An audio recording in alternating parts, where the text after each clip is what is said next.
Attacking in chess isn't just about aggression, it's about timing, preparation, and coordination. A successful attack starts with development and control, then builds through opening lines and creating weaknesses. This video covers everything from knowing when to attack to key piece placements and tactical ideas that make an attack truly work. Enjoy the video. Principle number 1 is going to be develop fast. An attack doesn't have to be just on the king, it can be on anything in general. So in this case, after d4, d5, c4, let's say black plays this move c5, and after a couple of moves we get this sort of a position where we play knight to c3, queen moves away, the knight cannot be taken because the pawn is pinned and the queen would be lost, so the queen has to move. But after a couple of developing moves from white, what I want you guys to notice is that white is developing extremely fast.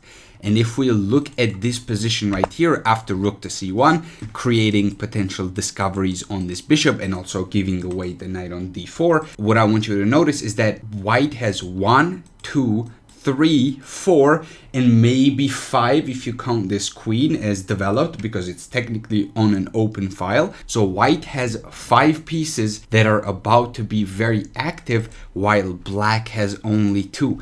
And this gives white a lot of attacking opportunities because black's pieces are simply not ready to defend against the attack. So let's say in this case the knight is accepted on d4, this immediately loses after knight to b5. White is threatening the queen on d4 as well as the square on c7, which is going to be a further fork of the king and the rook in the corner. So let's say queen to d7 here, and after knight to c7 here, black, it has a losing position because we're going to be getting the rook back or getting some material back, which would be the rook in this case. We gave away the knight, we're going to be winning the rook, and we could potentially win the queen as well if the queen decides to sacrifice itself for the knight, in which case of course this position is completely winning for white. So remember, whenever you're playing chess, develop as fast as possible.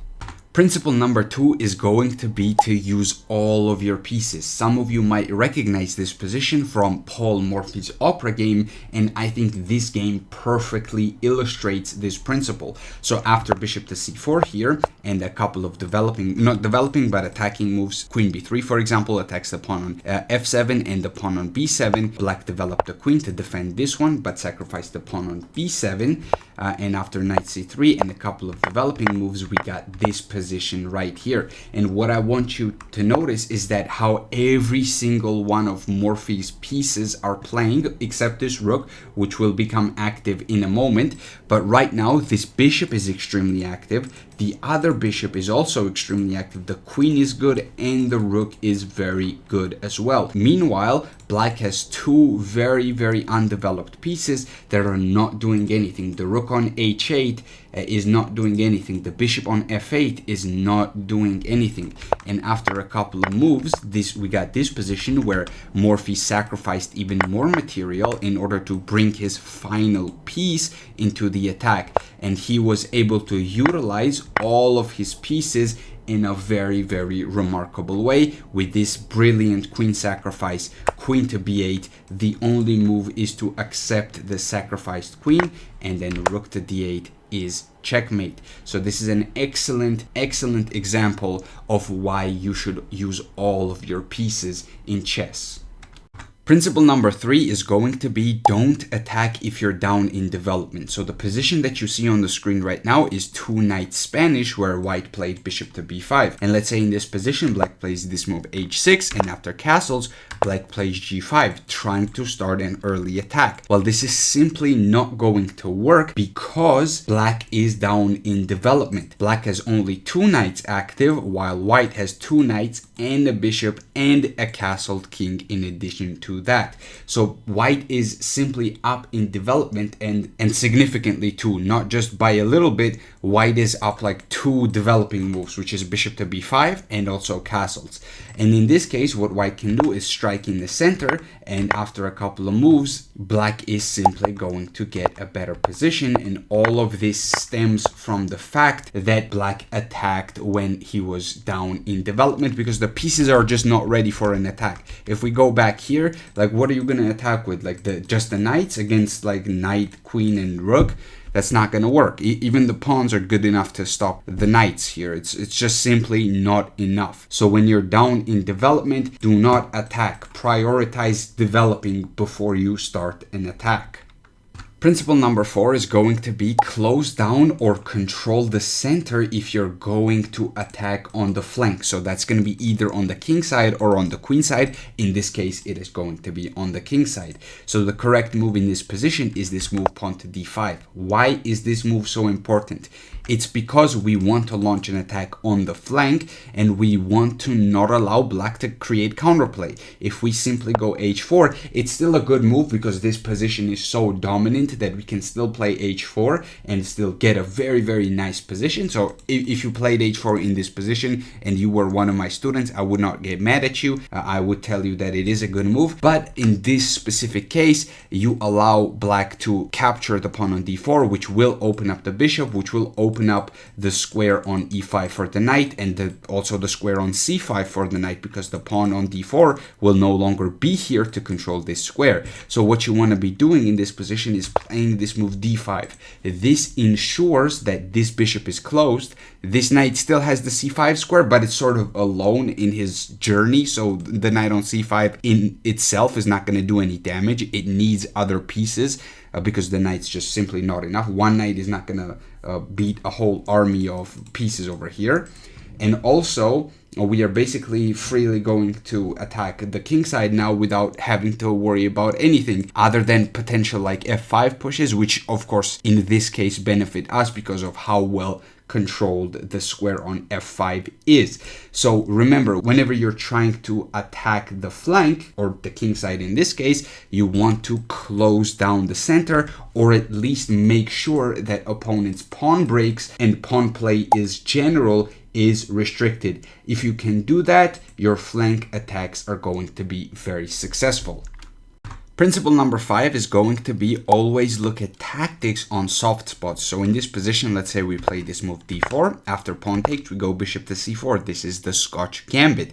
And what I want you to notice is that this f7 pawn is one of the examples of the soft spots. A soft spot is what I would like to call a square or a pawn that is only defended by the king or not defended at all. So it's not exactly a target, but it is soft. It can be attacked. So in this case, after bishop to c4, let's say black plays bishop to c5, we can even play this move c3. And if the pawn is captured, now we see why this is a soft spot. Bishop takes f7.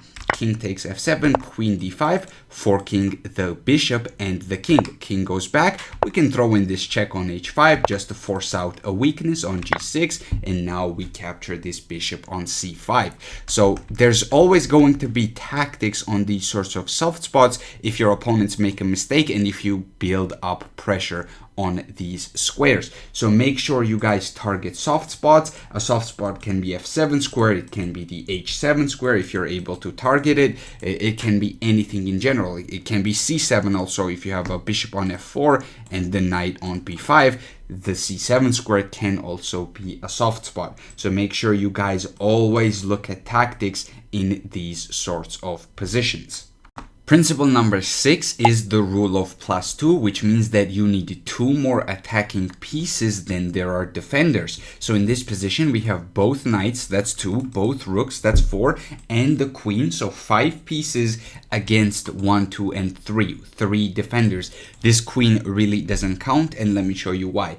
After knight takes f3, bishop takes f3, we sacrifice the rook, and here if the queen takes, we of course just simply take the queen. So let's say g takes f3 is played hypothetically, and here queen to h4 just simply wins the game, and this knight is unable to defend the position. This is the only defender around the white king. The rook is not defending in this case. It's not doing a defensive task. It's just behind 2 f pawns, and the queen is also not doing anything in terms of defending the king. So the knight is the only defender, and we have 1, 2, and 3 pieces aiming at the king, and this is of course a completely winning position. It's just checkmate in 5, because after a move like, let's say, king to h2, we can go like knight f4 and continue our attack this way. There are going to be some cases in chess where you only need to be up one piece, or there are going to be some cases where your opponent has lots of defenders around the king, but he is still unable to stop that one piece.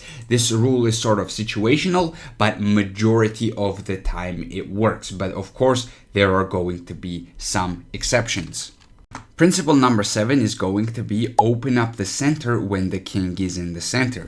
So in this position, we should play this move d4 as the white pieces attempting to open up the center of the board, because the black king is still on e8 and we have a rook on e1 that is sort of x-raying this king, and we have tremendous pressure around black's position due to our extra development. So after pawn takes here and then knight to d5, bishop to e7, let's say, we simply continue developing. We develop with threats, and then after d6 we go knight to g5, attacking this now, and because of our ridiculous amount of pieces that are out and playing, we are able to create this very powerful attack. Even though in this case the king is no longer in the center, he was still unable to castle successfully, because yeah, the black king castled and got out of the center, but now we have attacks on h7 and we also have attacks on f7. There's like triple attack on the f7 pawn, and there's simply no way to stop all of the attacks, and white is simply winning. So make sure to open up the center when your opponent's king is there. Principle number 8 is going to be keep the king in the center if it is possible. So in this position, it is white to move, and the correct move in the position is this move bishop to a3, which cuts off the whole diagonal right here. And the thing is, in chess, you cannot castle through a check. So for example, the king on f8 would be in check, and you cannot castle through this square because the bishop is controlling it from a3. And this is very important because that means that the king is pretty much forever stuck in the center. If the king wants to get out, it has to move the f pawn and then go to f7. But that whole idea has its own downsides, because then we would en passant and create additional weaknesses. Okay, but that's a bit more advanced and not really the topic of today's video. But make sure that if you guys want to attack your opponents, try to keep the opponent's king in the center of the board. Principle number 9 is going to be open up lines and diagonals toward the opponent's king. So in this position, it's white to move. We play this move pawn to c5, and after bishop takes g3, we do not want to be taking back with the king. We want to take back with the pawn. This does double our pawns. However, it also opens up the h file for the rook, which will give us a lot of attacking opportunities in the future. So you guys need to make sure that whenever you are trying to start an attack, you want to open up lines and diagonals towards the opponent's king, provided you're trying to attack the king, of course. Principle number 10 is going to be, when you have more development, use pawn breaks in order to open up the position. So in this position right here, we have both knights, both bishops, rook and the queen developed. This rook on h1 is not exactly developed, but after this pawn break, pawn to g4, all of the pieces open up, and even this rook is going to get active on the h file if we take back on g4, or if black takes on h3, let's say. So after f takes g4, here the correct move is this move pawn to f5, and after pawn to f5, we are attacking the knight. We are also attacking this pawn because the bishop no longer defends the pawn on g4, and after knight to e5, we jump to the center. So now this knight is very pesky, it's very annoying. Black thinks, okay, let's get rid of it, but now this opens up the d5 square for our knight. So this is a very powerful position for our pieces, and after a couple of moves, we get a position like this, and it is just simply too dominant. Our pieces are significantly more active. The queen has to move.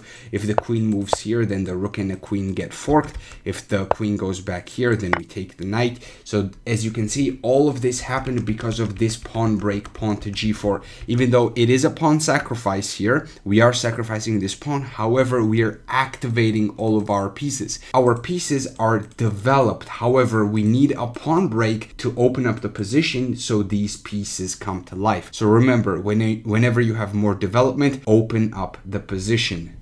Principle number 11 is going to be trade off key defenders of your opponent's king. So in this case, the key defender of our opponents is this bishop on g7, and not only it's doing a great job defending the king because it is controlling all of the dark squares over here, it is also a very powerful attacking piece because as soon as this knight moves, the bishop opens up and there is a lot of pressure on the diagonal. However, of course, we're not going to allow our opponent to do all of that. So what we want to play in this position is this move bishop to h6. We get rid of this very powerful piece, and after that we will have a lot of attacking opportunities. Rook to d8, bishop g7, king g7, and this position is simply much better for the white pieces.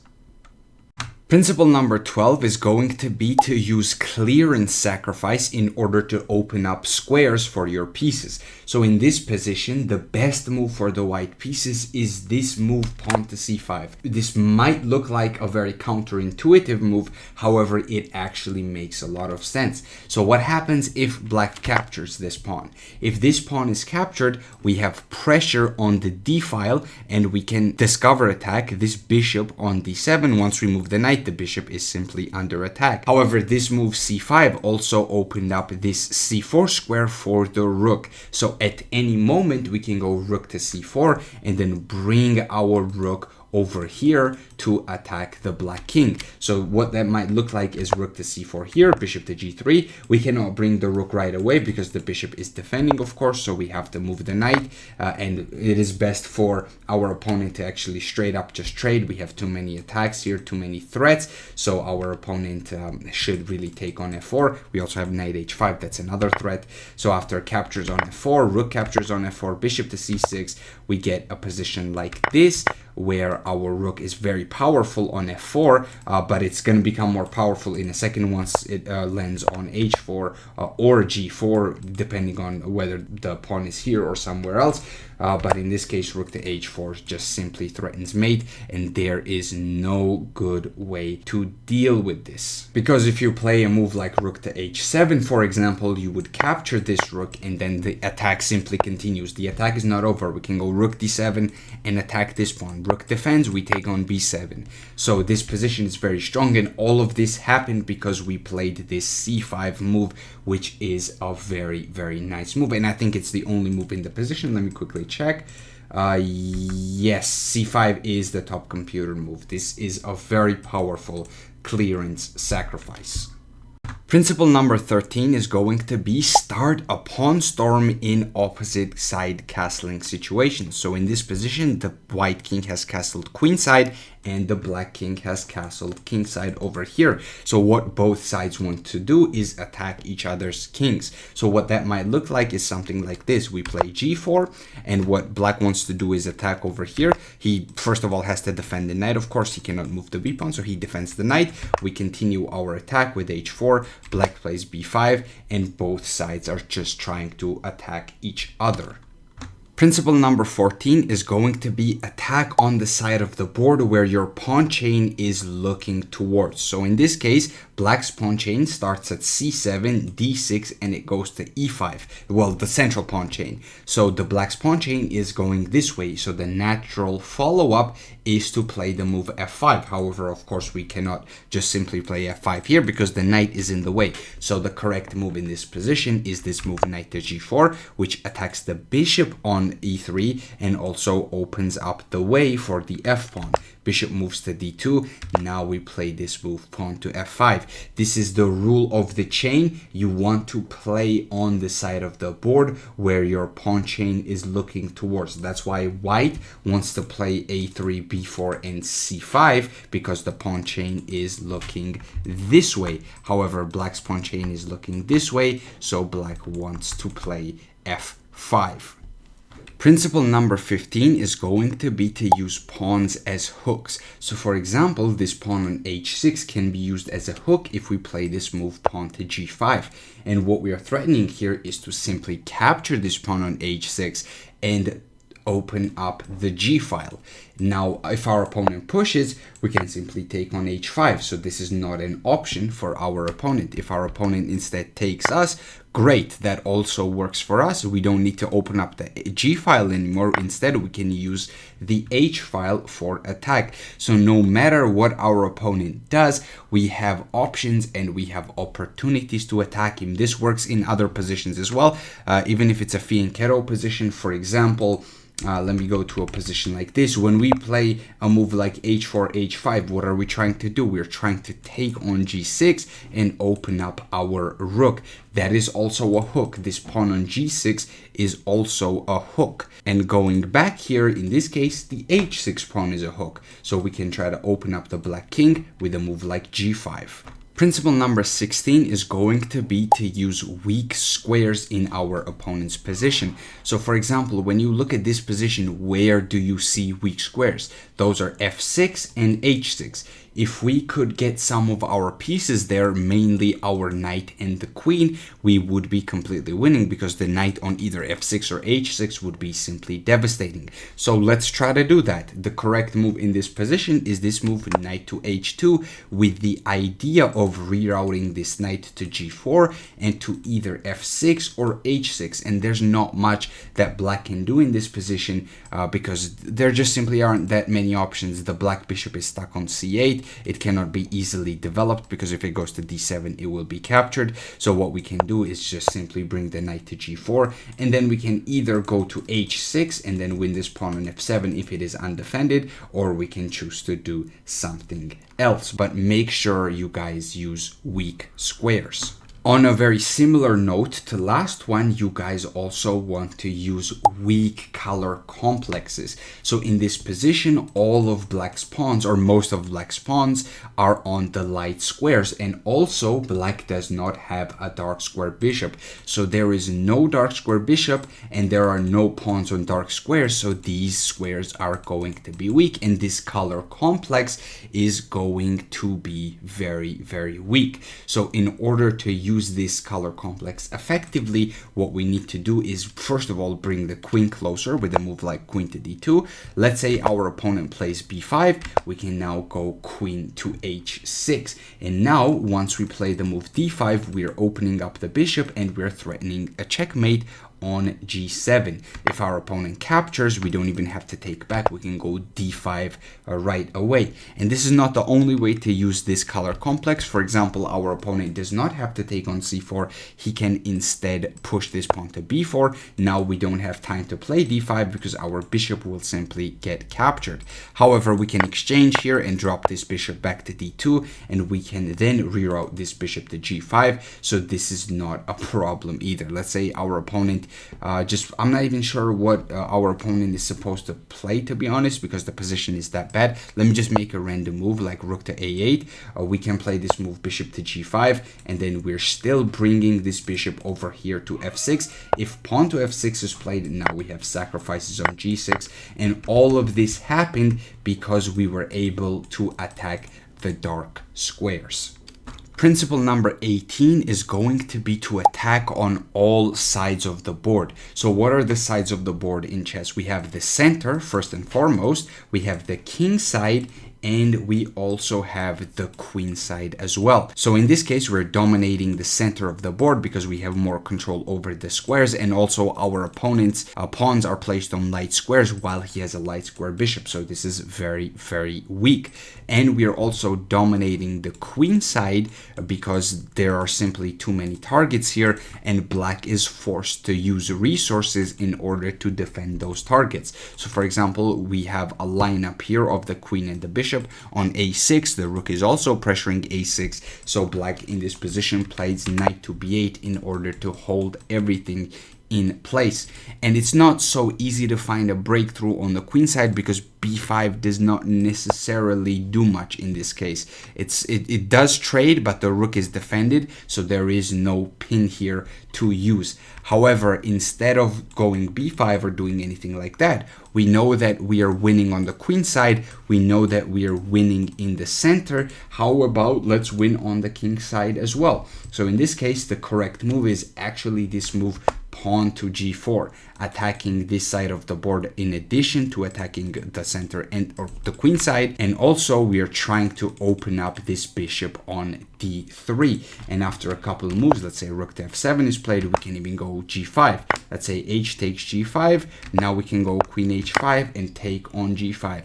And now, in addition to having a lot of pressure on the queen side, we have successfully opened up the g file as well. We can bring the bishop to h4, or we can keep the bishop on d2. It doesn't really matter. Depends if we want to protect this pawn or not. And we can bring the rook to g1 and also start an additional attack on the g file. So make sure that you guys attack on all three sides of the board.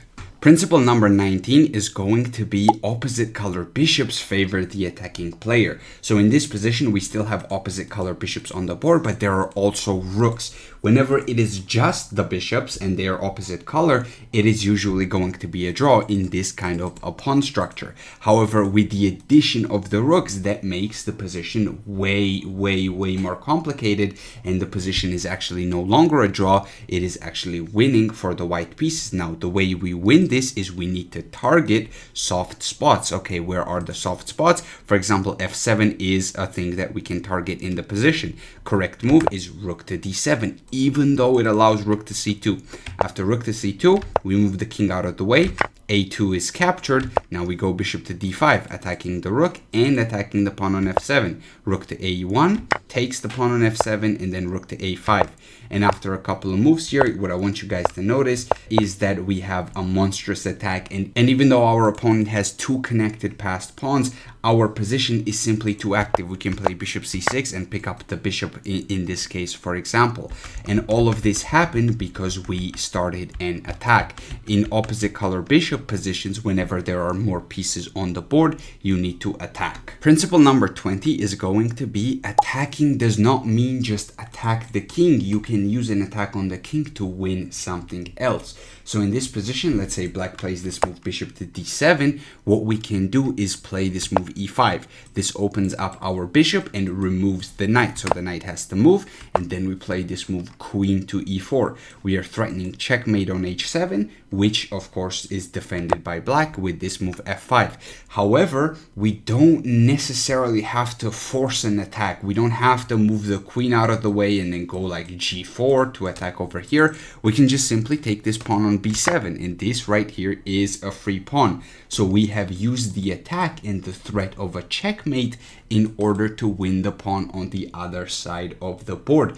And this is very common in chess. You can use a threat on something to attack something else. Principle number 21 is going to be to use initiative. Initiative in chess is when you make a series of moves that come with a threat that also improve your position. For example, let's say white plays f3 in this position. What we can do is go knight to g3. We're attacking the rook on h1 and also the pawn on h5. That means that the rook has to stay on the h file guarding this pawn on h5. So let's say rook to h3 is played. Now we come back. We have rerouted our knight to f5. This also comes with a threat on the bishop. The bishop has to move, goes to f2, and now what I want you to notice is that we have a threat on the rook. Well, not technically a threat, but as you can see, the pawn is under some pressure and the rook on d1 is not defended, because earlier, remember, we moved the rook to h3.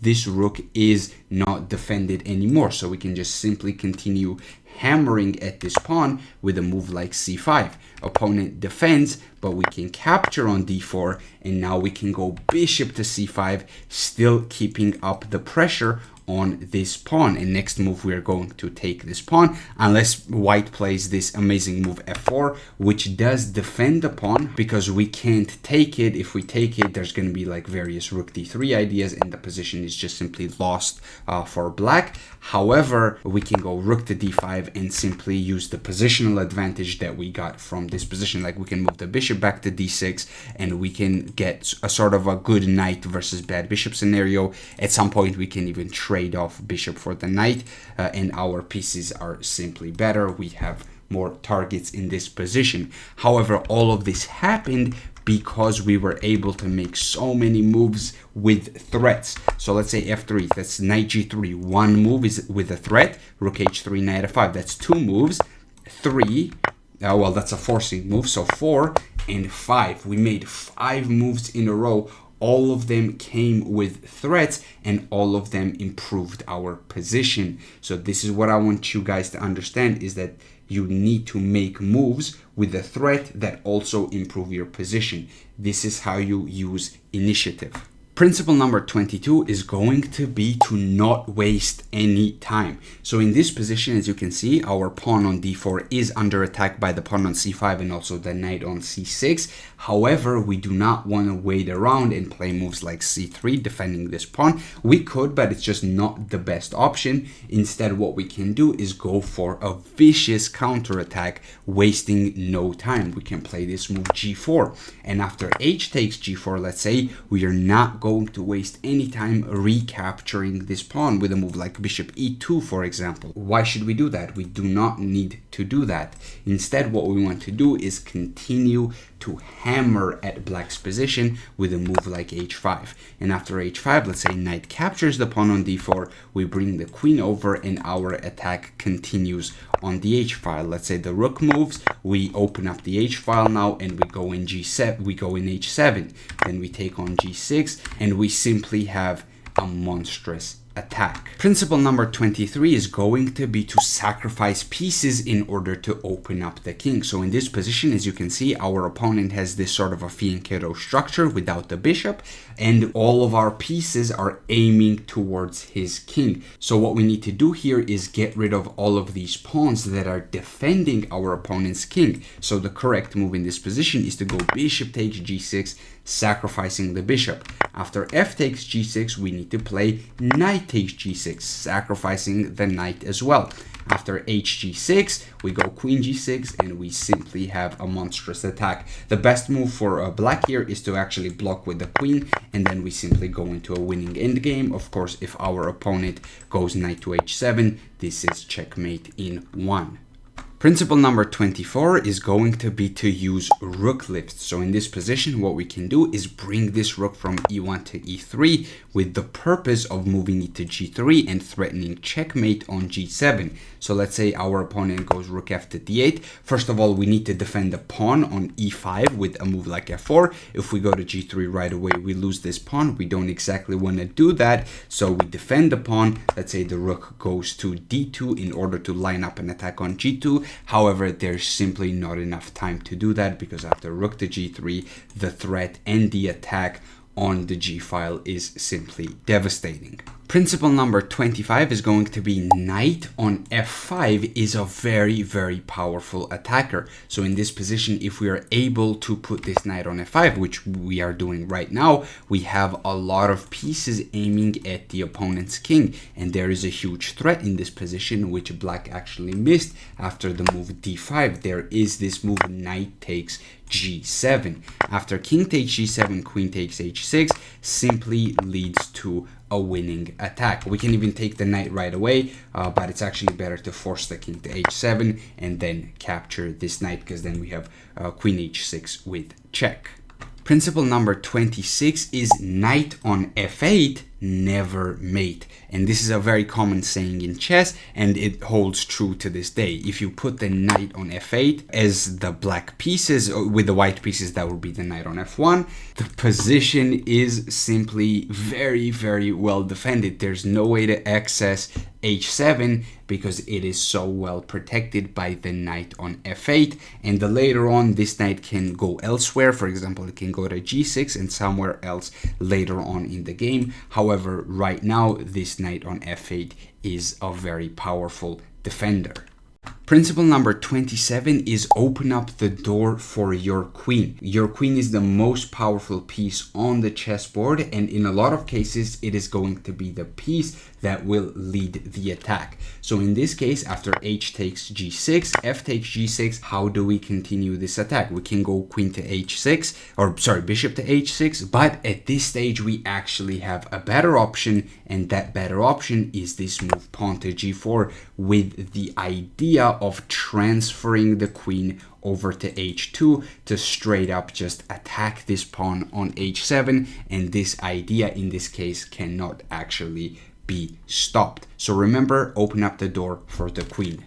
Principle number 28 is pawn on e5 enables the attack. So in this case, we should play this move pawn to e5, and this move does two things. First of all, it opens up the light square bishop. This is the most powerful minor piece in white's position because it has access to this diagonal, and this diagonal is generally quite weak in a lot of d4, d5 positions. After the pawn to e5, this bishop opens up, and the second very important thing that happens is that this knight that usually is a very nice defender of the king can no longer remain on f6. It has to move, and now there is no one defending this h7 square. If the knight was on f8, this would not happen. You know, knight on f8, never mate. However, the knight has to get there first and foremost, and in this case, black simply does not have enough time to accomplish that. So in a position like this, we would go bishop c2, and then we would go queen d3,